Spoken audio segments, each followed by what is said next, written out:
Hello, I'm Anna McKerrow, and this is my Magical People series. And today I'm here with Lou. Lou, would you like to introduce yourself? Hello, I'm Lou Hotchkiss-Knives. I'm a writer, I'm a punk singer, and I'm also a celebrant and ritual magician from Torquay, Devon. From Devon, lovely, from the West Coast. Not originally from Devon, though. No, I've been living in England for 20 years now, but I'm French originally, and well, still am. And I'm hoping I'll get English nationality at some stage because I Yeah. want to feel at home here even more than I do. Oh, and okay. So tell me a bit about your magical practice, Lou. So where do you want to? I'll let you decide where to start with that. So I started when I was about 14 on my own in my bedroom, like many teenage witches. Mm-hmm. And at the time I was living in France, which is very Cartesian. There's not many minority faiths, and anything that's a bit occult is regarded in with suspicion. Mm-hmm. And I used to go on holidays to Britain, but to Torquay really, because my godmother is British. Oh, And okay. yeah, and when I was about 15, um, I was in the bathroom at her house, and her daughter had left this sugar magazine on the side, and Oh, there was I an remember article sugar. in it about Yeah. Wiccans, and I thought, oh my god, these people exist. I thought there was only me. Oh my God. Sugar magazine was like part of your spiritual awakening. Incredible. Wow. And then I thought, my god, there's people like that in England, so I must find them. Yeah. So the next goal was to move to Britain. So I ended up doing English studies at uni and then moved to Britain in 1999, and then gathered the courage to go to the first Pagan Federation moot. Wow.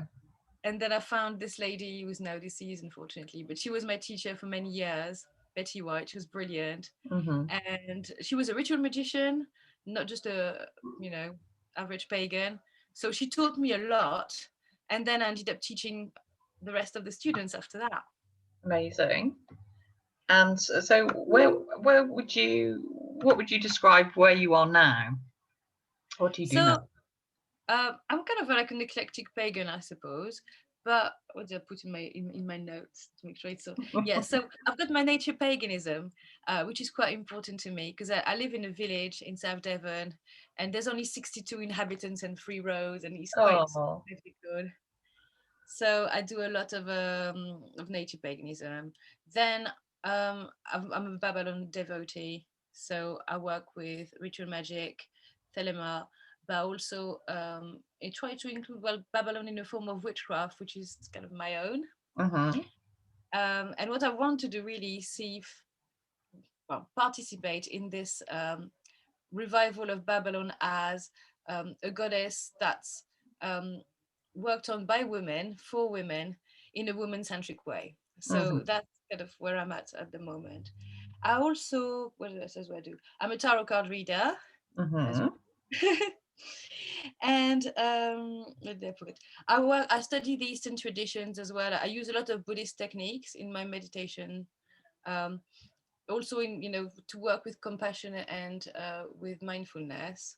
So I draw a lot from those traditions there. Mm. um, you working with bodhisattvas as well, because that gives me a self-discipline that's really useful, and it Right. also stops me from being generally kind of angry, resentful, and like we all have our bad traits, but that Yeah. keeps me straight and narrow. So that's good. Okay. And on top of that, I also am a celebrant for weddings for the Pagan Federation. And so, oh, how many weddings do you in normal life when we're not locked down and things? How many do you do a year? Would you say? Many, like if I do one a year, because there's loads of us on the list. Yeah. So that's generally, but I've done some in France, I've done one in Switzerland. Um, so I kind of do the bilingual ones if you Yeah. want. Oh, nice. I didn't know you did that. That's lovely.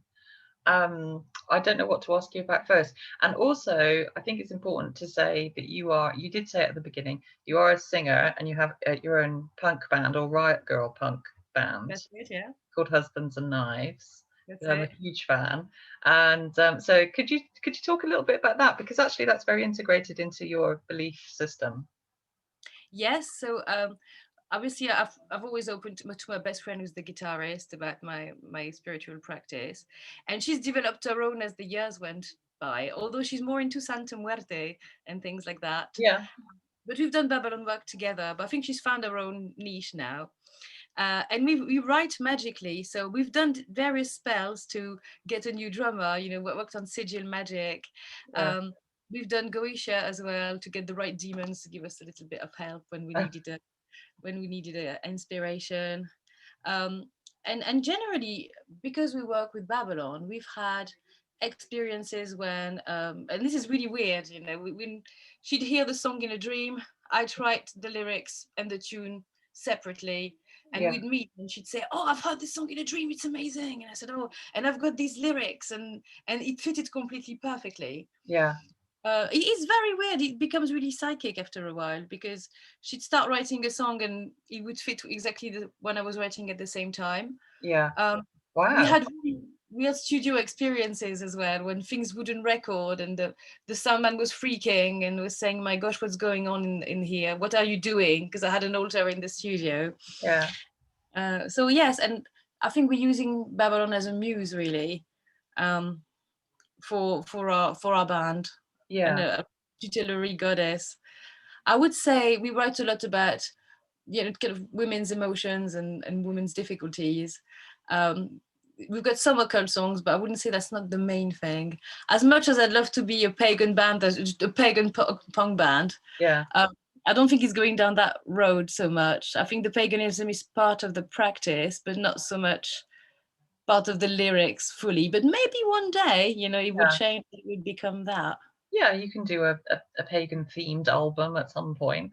I mean, I love your songs. They are very sort of angry but funny sometimes. So I really love your song Jeremy. Yes.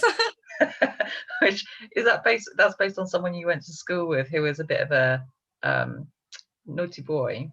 That's it. Yes, I Uh, found his photograph the other day, which really made me laugh. He was an old photo, and yeah, he was a horrible guy who broke my friend's heart, and so we yeah, had this. It goes, "I hope you die, Jeremy." yeah. I love you. I was so funny. Just repeat it over and over again. I was listening to it in the car, like shouting. I don't even know Jeremy, but we've all known a Jeremy though, Absolutely, more than yes. one. Um, could you, Lou, so we've been talking a little bit about the goddess Babylon here, but could you, for people who are not so familiar with her, just maybe explain what she is all about and where she comes from? Yes, so in a nutshell, I think everybody knows Babylon already because everybody's read the Bible, even if they haven't in depth. So in the book of Revelation, there is this Scarlet Woman, clothed with the moon and the sun, and she's riding this beast. And basically, there's obviously several interpretations of what the woman is. Um, she could be representing Rome. She Mm-hmm, could be a distant memory from Babylon, and therefore the goddess Ishtar or Inanna as well. mm-hmm, It seems that really she's a force, a female force that's been crossing the centuries, um, and that appears in various mythologies. And obviously, she appears in the Christian mythos through the Book of Revelation. But she also pops up at other parts, other periods of history. For instance, Queen Elizabeth the First conjurer, the magician John Dee, mm-hmm. um, he summoned her as part of his Inocan magic work. Um, and that was the woman. I want to say the woman got with the sword, but it's not, isn't it? The daughter of fortitude. Oh, That's the right, yes, uh-huh. yeah. Um, and so that goddess seems to appear to various magicians across history. Then she appeared to Aleister Crowley, um, not in the Book of the Law, but later when he did the Vision and the Voice, and he went to the desert and started doing the same work that Dee and Edward Kelly had done. So Mm-hmm, that work that gave birth to the Daughter of Fortitude, which was this incarnation of Babylon, then was done again by him and his lover, and Babylon popped up again in that word. And during that work, that's when the actual name Babylon was coined down, mm-hmm. which is Enochian for wicked. Yes. So she is I mean, I want to say transgressive, in terms of, certainly in Crowley's time, she was the idea of the transgressive woman in those social norms, right? And still, still for us now to some degree, in that she's a goddess who kind of typifies, um, not being submissive. She's an active, very sexual goddess and very assertive and all of those things. You can say more about that. Yeah, I mean, in the Gnostic Mass, they say she's the mother and the womb from which all men are begotten and to which they'll return. But when in the rest of Crowley's work, she really is um, that transgressive female which destroys the bourgeois system of Victorian women who don't feel Hmm. pleasure and have no desire, and she's really there to smash the kind of bourgeois family really in Hmm. Crowley's world. Yeah. But she's always dependent on through Crowley's work, through the work of the main magician who is the beast. Hmm.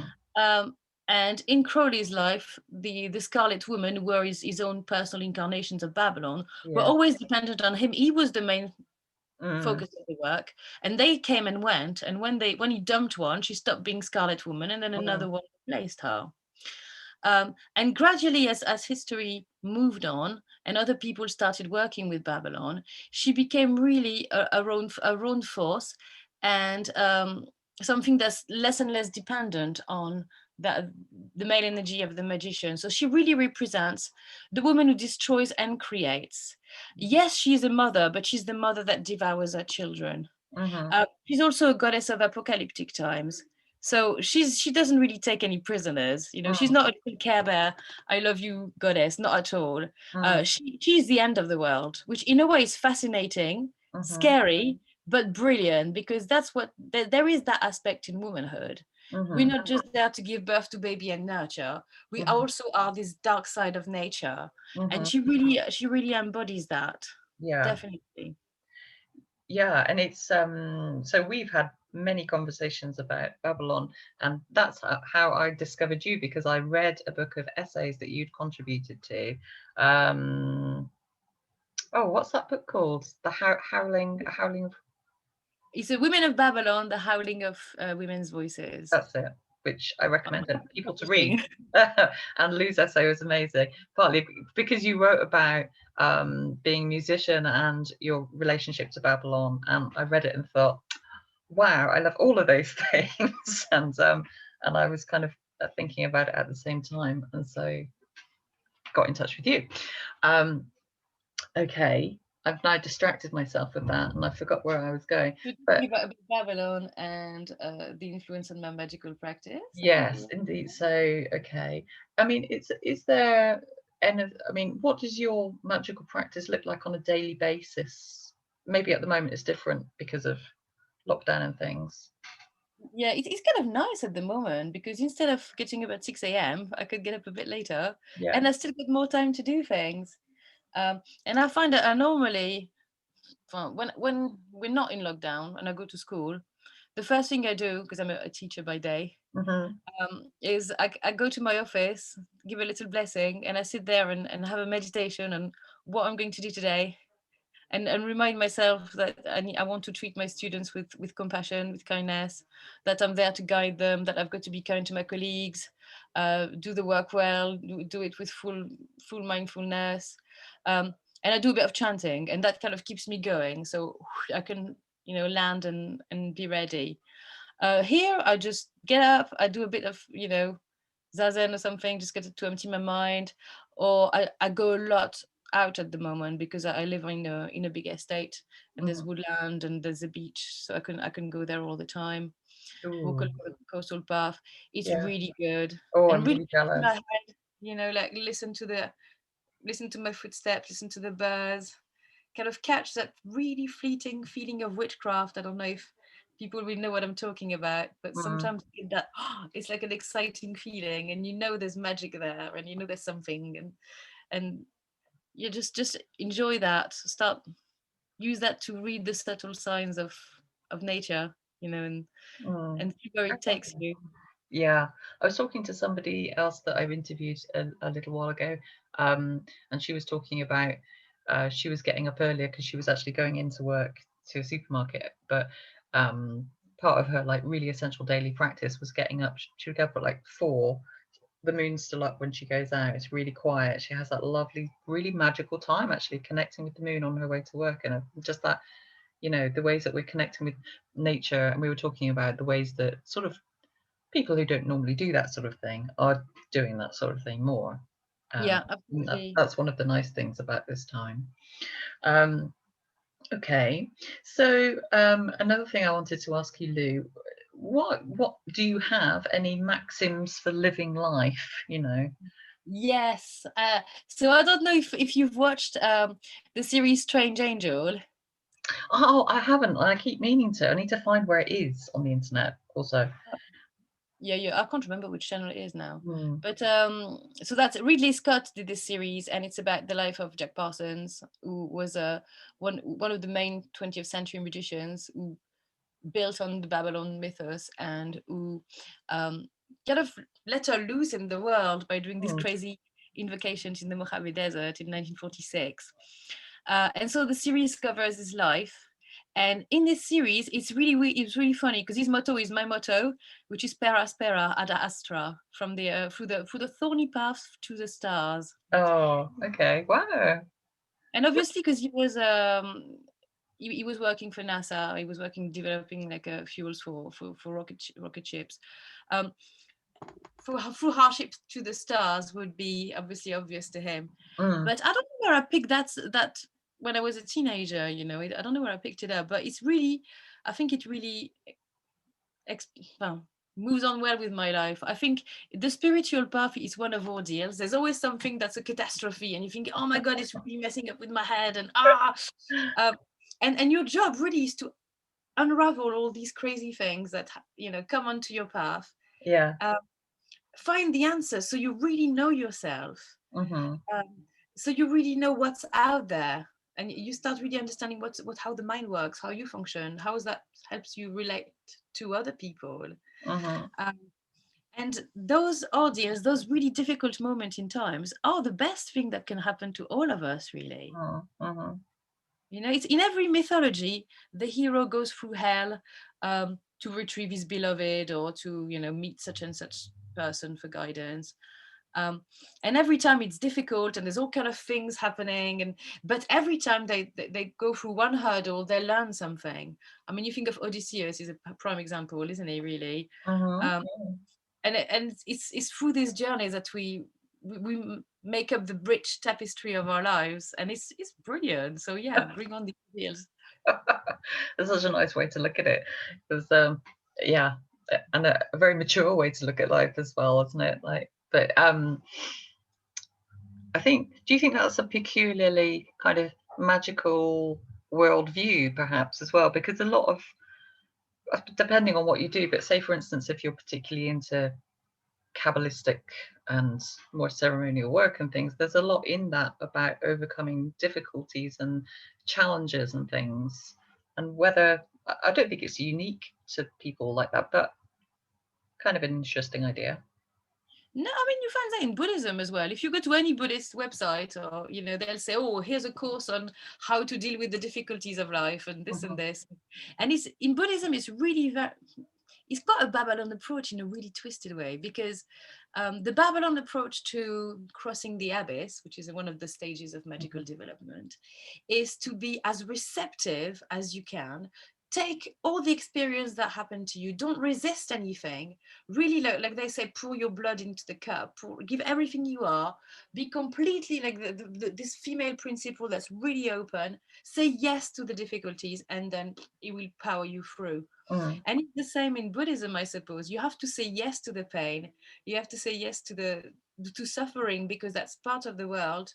And to be fully human, you have to fully embrace those experiences. mm. And that's so brave and so terrifying a thing, isn't it? Because we naturally avoid conflict and suffering. This part of, it's just what we do. And it's kind of opening ourselves up to, as you say, receive totally, which is, as you say, is a Babylon thing, isn't it? Because she is mother of abominations as well as great, wonderful, bright, brilliant goddess. Yeah, which is Yeah, something I kind of find that thing. uh, well, you're not supposed to find that easy. Obviously, that's really hard. But that idea about accepting the suffering, but also accepting everything that is about the world, you know, great and not so great, is incredibly difficult. It is really because I think naturally we want to avoid these things, don't we? And we're always looking for solution to not suffer. Hmm. Whether it's substance abuse or self-help courses or things like that. But I think we grew up in a culture when we really taught that we should always be happy, and that's not the way the world works. If it Mm, wasn't for one extreme, you wouldn't know the other. hmm. Yeah. But yeah, you're right. It is difficult, and I mean, Yeah, incredibly so. But not meant to be easy. I guess that's the point. Okay.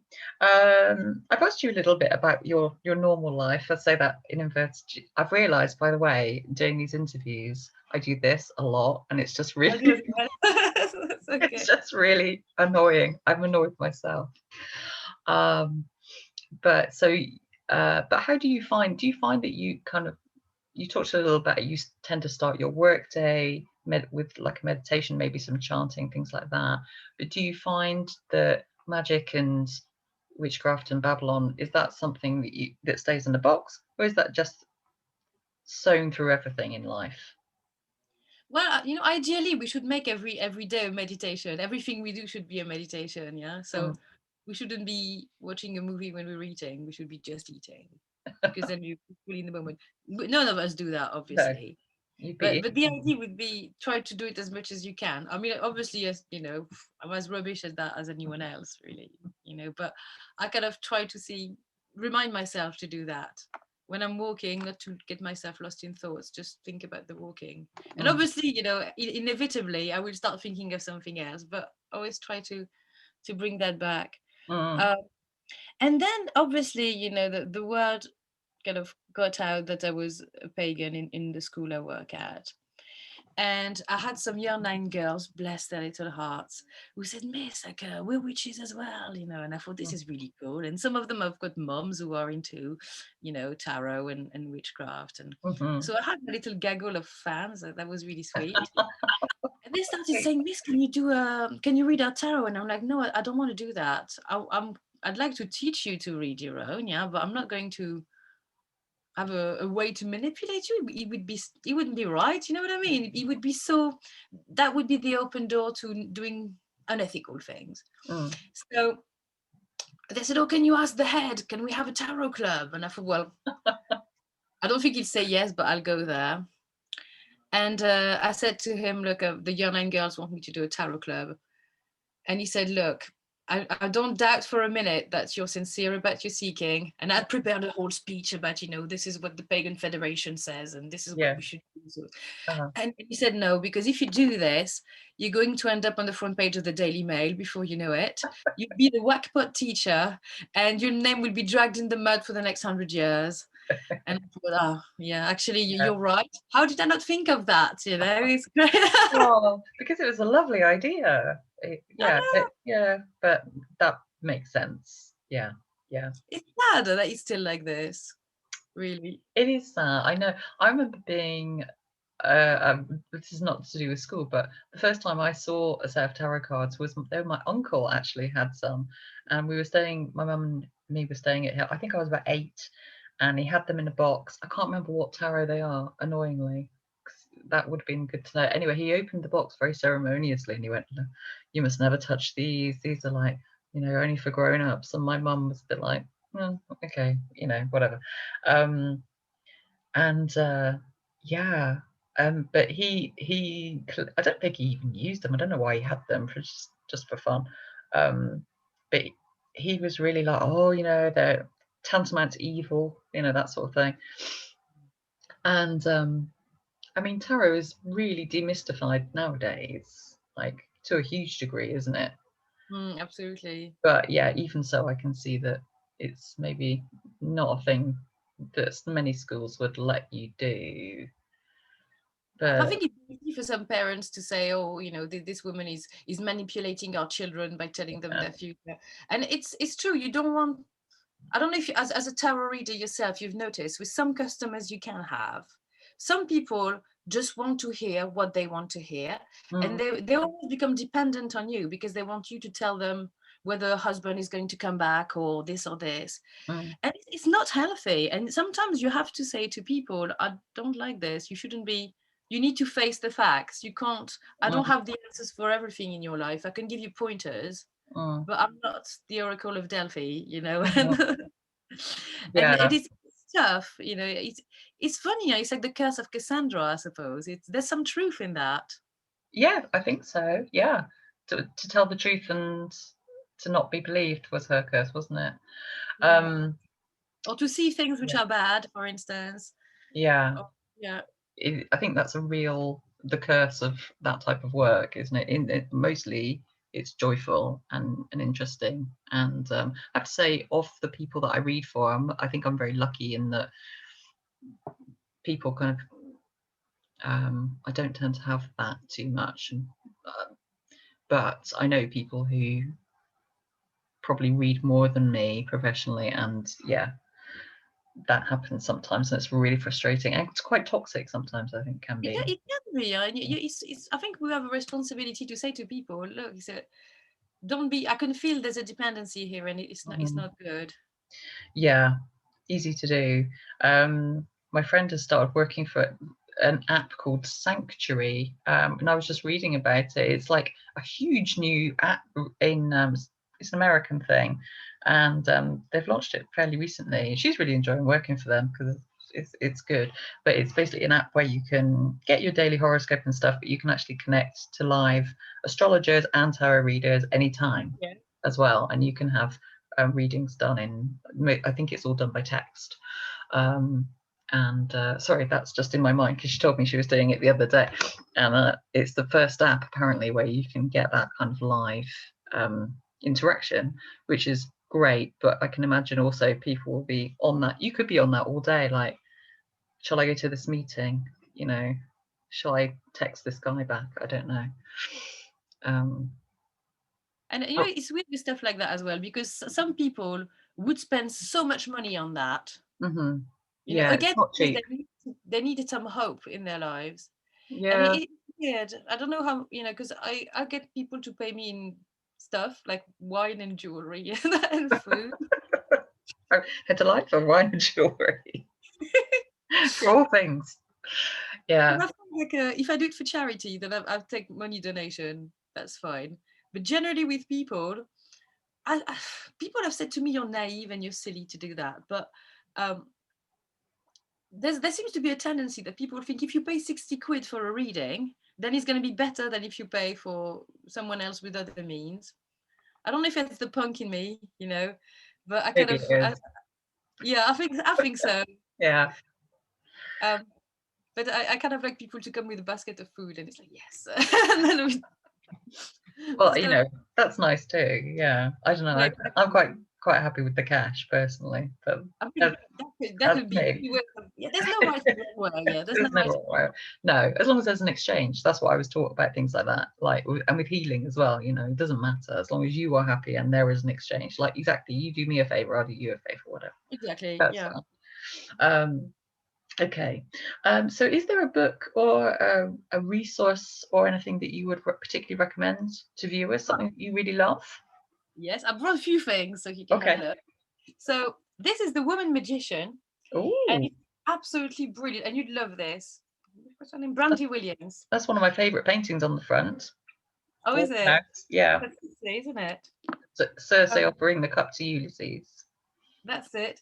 So this book is super basically because it's like I was saying to you about how I think it's important for women to explore the magical tradition for themselves and not be so prisoner of a framework created by the male magician of the centuries past. Mm, This book really looks into things like what do we consider to be the feminine in magic? You know, we tend to think it's like mm, receptiveness or water and earth and things like that. And she kind of turns that on his head and said, yes, but it also means other things. And she breaks some of the myths of the that we have about the female principle being solely receptive, cold, mm, etc., by looking at its origins. I mean, most of it was based on some flawed ancient Greek science, basically. Okay. Yeah. But we've taken that to represent the whole worldview that we have now. So she really challenges that, and she looks at Kabbalah as well, the Golden Dawn, witchcraft, and how we can have a new female-centered exploration of tradition. Oh, that sounds very good. It's awesome. I mean, there's that in every faith at the moment. You know, in Buddhism, you've got the nuns trying to make their place in the sun and have access to the highest teachings. And in Islam, you've got Muslim feminists saying you can reinterpret the Quran in a way that is more woman friendly. Mm, And we have that in our Western esoteric tradition, and it's excellent. awesome. Yes, come on. Okay, So I'm great. looking at. Oh, hang on, let me just show you. So a bit of shameless self promotion from Voices from the Ashes on Beneficial Publishings. Yeah. And his book called Voices from the Ashes, Resurrecting the Witch. They've asked a number of writers, including me, to pick a witch from the past. It can be from ancient Greeks to 17th century to 19th century to even now, because obviously Mm. there's witchcraft persecution in some countries to this day, and write a short story about them. Oh, and who did you write about? About Isabel Gowdy, obviously, the Queen Great. of Scotland. Like we wrote a song about her with my band as well, and it's I always wanted to write about her because it's one of those witchcraft cases. It just sets your imagination ablaze. You know, it's sexual, it's dreamlike, it's wild. So I was quite happy to shotgun Isabel Gowdy, but Fantastic. kind of really nice stories in there, and the Yeah. illustrations are nice as well. So there's this that was out this summer. I'm just about to read Approaching Babylon Oh, um, by this lovely lady I know, Georgia Van Raalter. oh, Uh, that's George's book. I'm going to interview her next week, in fact. are you? Well, Yeah. give her regards. But I really love what she does as well. I think she comes from a feminist approach as well. Hmm. Very passionate. She's an incredible writer. Mm. Brilliant. I wish I was like that, but hey. You're an and amazing writer. Yes. um, and this I was telling you about. Yes. The Eloquent Blood, which is an academic dream of an essay by Manon Hendeborg White. Hmm. Um, Very beautiful Swedish researcher. That's her. I always thought she was a bit fantastic, really. She um, is, yeah, she's incredibly good looking. and just charming. I remember her Also, song. obviously, an incredibly gifted academic. More to Oh the yeah. point. Yes. I mean, this is fantastic. If you want to find out about Babylon, if you're not scared of small fonts, then go for it. Yes, because I mean, Yeah. it's small fonts. Fantastic, loads and loads of references in here. It's actually not that difficult. You know, she explains complicated concepts in a way that's really easy to understand. Yeah. So it can be a very good introduction as well to Babylon, or if you want to find out more from a broader perspective, it's a really good book to have. So I watched Manon do a little kind of a 2-hour lecture on some of the elements from the book, and one of the things on the Treadwell's website, and one of the things that I found really interesting she talked about, which is why I need to read that, is she talked about all of Crowley's wives and partners who had, as you said, been the Scarlet Woman, Babalon, at some point, and then kind of ditched and told that they weren't that anymore. And particularly Leah Hersig's Yes. experience of that whole thing was fascinating, partly because she really took Babylon on and really kind of identified with her, so it would seem. And but just the experience of like what actually happens, what between them, and kind of the hardships that he put all of those women through, and the way that he treated them is, I knew that It's quite genuinely. disgusting, really. It's horrible. Yeah, it was fascinating, but it just made me feel terrible for her particularly, but for all of them. I don't know if she went in depth about what they were doing in that Abbey of Thelema, but um, yeah, it's like you'd think Marilyn Manson was doing horrible things. Yes, Mhm. we're just like a couple of notches above. There's like coprophagia and everything, not pleasant stuff, Yeah, basically. yeah. That's not honestly, my teacher, she was in her 70s and she used to fantasize on pictures of Crowley when he was young. Oh, really? Wow. oh, he was gorgeous. I would have been his Scarlet Woman. Really? I'm really glad she never was, I tell you, because Yeah. yes, isn't it? Oh God, Really? yeah, you dodged a bullet, didn't you? Goodness. Um, I mean, he must have clearly he was a very magnetic person in person, you know, to have done everything that he did and to have entranced all of these women, which there's a lot of them, and everybody else, you know, within the whole magical order to sort of someone like a cult of personality. So I mean, I suppose I'm not surprised that he managed to get all those women to do all the things that he got them to do, but still. Yeah, but you think he was probably a narcissist, you know? I Oh, know people throw the word narcissist at everybody these days, but in his case, definitely, because he was somebody who had great charm, and narcissists do. They can manipulate people to get what they want, and when they don't want them anymore, they don't need them. That's it. mm, You get the goodbye, yeah, and that was definitely what he was like. He would really was like a vampire, wasn't he? So give me your money, give me your money, yeah, give me your influence. Up, now you're finished. yeah. And because of that, he probably, yeah, like you say, we have magnetic, definitely. Um, it's weird because you don't think he was that handsome at all. No, but then those people never are. I think the people who are like that, and they don't. It's not about that, is it? I guess it's just about that other quality. That That glamour, like, yeah, really. yeah, yeah, and maybe you know, partly engendered by the magic that he's doing as well, maybe as well. But who knows? But yeah, no, it's a fascinating topic. Also, and I really need to read that because I just really want to. I kind of want to know all of Crowley's women's stories and just to sort of honour them and to know them in a way, because much like Marjorie Cameron, um, who I wrote about and who was Jack Parsons' lover, and they don't get talked about so much, and they've done so much of the work. But it's interesting with Crowley's women because, in terms of the writing that people like Leah Hersig have left, it's not exactly transcending. Do you know what I mean? Mm, Although she did take the role of the Scarlet Woman very seriously, she didn't really leave anything of great interest in terms of written material. mm, It's probably all in her head and her heart, but yeah, the whole writing that wasn't done by her, which is a but shame, really. It's a yeah, real. yeah, yeah. I think even so, just to acknowledge that people have had played a large part in what is all attributed to him, and that's kind of always what happens to women, isn't it? You know, like composers. Who's the composer who she his oh the brother is the famous one. I can't remember who it is now, but his sister composed a lot of his works, and they were attributed to him. That happened all the time. Anyway, it's a whole other thing. I can't think who that is now. It's no, I I was can't. going to say the White Stripes, but they're not even brother and sister, apparently. And plus, you're talking about something much older. I don't Yeah, know. no, but anyway. Um, okay, well, thank you, Lou. My pleasure. That was a really, Brilliant. really fascinating tour through all manner of different things that we touched on there. So, um, Husbands and Knives your band? You got a record coming out soon, I think. Everything was brilliant. Everything was ready, got Yeah. ready for the studio, and then lockdown happened. And we were supposed to shoot a video in December, and that's also it didn't happen Mm, because of lockdown. So I just can't wait to come out. But the sadness for a punk band is like you go to a gig, people are jumping in front on top of each other. It's really wild.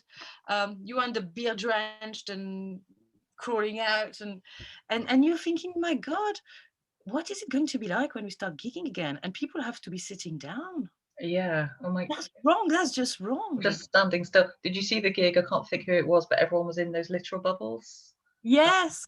That must have cost a Yeah. lot of money to organize, though. Yeah, yeah, ridiculous. I don't think they'll be doing that in Torquay No, again.